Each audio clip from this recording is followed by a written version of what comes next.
आज मैं बनाने वाली हूँ पानी पूरी फ्लेवर की मुरमुरे नमकीन, जिसे आप शाम की चाय के साथ में एंजॉय कर सकते हैं।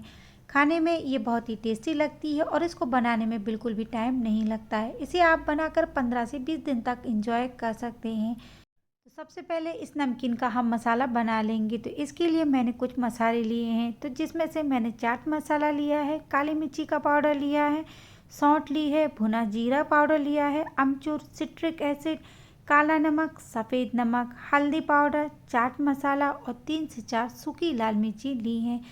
इन सारी चीज़ों को हमें पीस लेना है। तो इसके लिए मिक्सी के जार में मैंने सभी चीज़ों को डाल दिया है। सारी चीज़ें पाउडर फॉर्म में है। अब अगर आप चाहें तो इन्हें एक बोल में डालकर भी मिक्स कर सकती हैं, लेकिन अगर आप इनको एक जार में डालकर पीस लेंगे तो सारी चीज़ें अच्छे से मिक्स हो जाएंगी। मैंने ये सारी चीज़ें आधा चम्मच या फिर 1/4 चम्मच ली हैं। तो जितना भी आपको नमकीन बनाना हो उस हिसाब से आप मसाले की क्वांटिटी कम या ज़्यादा रख सकते हैं। तो ये देखिए, मसाले को मैंने अच्छे से पीस लिया है। तो ये पानी पूरी मसाला बनकर हमारा तैयार हो गया है। मुरमुरे नमकीन बनाने के लिए मैंने 3 कप मुरमुरे ले लिए हैं। नमकीन बनाने से पहले हमें इनको छानना बहुत ज़रूरी है, जिससे इसमें कोई भी अगर डस्ट होती है तो वो छन्नी से निकल जाए। नमकीन में डालने के लिए मैंने 1 कप मूंगफली ली है। आप चाहें तो इसमें भुने हुए चने भी ले सकते हैं। अब इनमें से कुछ चीज़ों को हमें फ्राई करना है। तो कढ़ाई में मैंने तेल को गर्म कर लिया है। अब उसमें मैंने थोड़ा सा हरा धनिया डाल दिया है।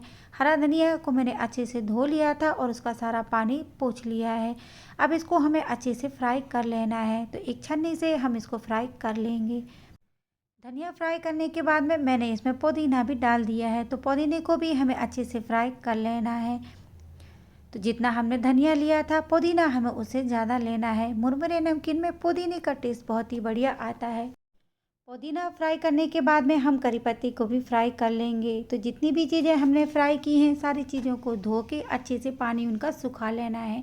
अगर इन सभी चीज़ों में पानी रहेगा तो तेल में फ्राई करते समय तेल की छींटे हमारे ऊपर उछल सकते हैं। अब 3 से 4 हरी मिर्ची को भी काट कर हम फ्राई कर लेंगे। तो तीखा जितना आप खाते हो उस हिसाब से हरी मिर्ची को आप फ्राई कर लीजिए। तो हरी मिर्ची को हमें साबुत फ्राई नहीं करना है, बड़े बड़े टुकड़ों में काट कर हम उसको फ्राई कर लेंगे। अब हम मूंगफली को भी फ्राई कर लेंगे। आप चाहें तो मूंगफली को ड्राई रोस्ट भी कर सकते हैं, लेकिन अगर आप मूंगफली को हल्का सा फ्राई कर लेंगे तो नमकीन में इसका टेस्ट बहुत ही बढ़िया आएगा।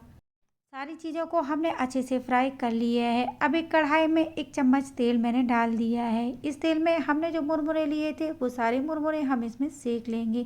तो बहुत ज़्यादा तेल में हमें इसे सेकने की ज़रूरत नहीं है। थोड़े ही तेल में ये मुरमुरे अच्छे से सीख जाते हैं। आप चाहें तो मुरमुरे को ड्राई रोस्ट भी कर सकते हैं, लेकिन अगर आप थोड़े से ऑयल में इसको सेकेंगे तो मुरमुरे का टेस्ट बहुत ही बढ़िया आएगा। तो ये देखिए, कुछ ही मिनट में मुरमुरे अच्छे से सीख जाते हैं। लो टू मीडियम फ्लेम पर मुरमुरे को हमें अच्छा सा क्रिस्पी होने तक सेक लेना है। तो ये देखिए, मुरमुरे बढ़िया से सिक गए हैं और इनका कलर भी चेंज हो गया है। तो अब एक बोल में हम सारे मुरमुरे को निकाल लेंगे। धनिया पुदीना जिसको हमने फ्राई करके रखा था वो भी अच्छे से ठंडा हो गया है। तो सारी चीज़ों को एक मिक्सी के जार में मैंने डाल दिया है। तो इन सारी चीज़ों को हमें अच्छे से बारीक पीस लेना है। अब इस पीसी हुई चटनी को हम मुरमुरे में डाल देंगे और जो मसाला बना के रखा था वो मसाला भी हम इस मुरमुरे में डाल देंगे। इसके साथ ही मूंगफली को जो हमने फ्राई करके रखा था वो मूंगफली भी डाल देंगे और सारी चीज़ों को हम अच्छे से मिक्स कर लेंगे। आप चाहें तो इसको स्पून से या फिर चाहें तो हाथ से भी अच्छे से मिक्स कर सकते हैं। तो ये देखिए, 5 से 10 मिनट में ही आपका टेस्टी चटपटा पानी पूरी मसाले वाला नमकीन बनकर तैयार हो गया है। एक बार मुरमुरे नमकीन की इस रेसिपी को ज़रूर से ट्राई करिए और अगर रेसिपी पसंद आई है तो वीडियो को लाइक और शेयर और चैनल को सब्सक्राइब करना बिल्कुल मत भूलिए।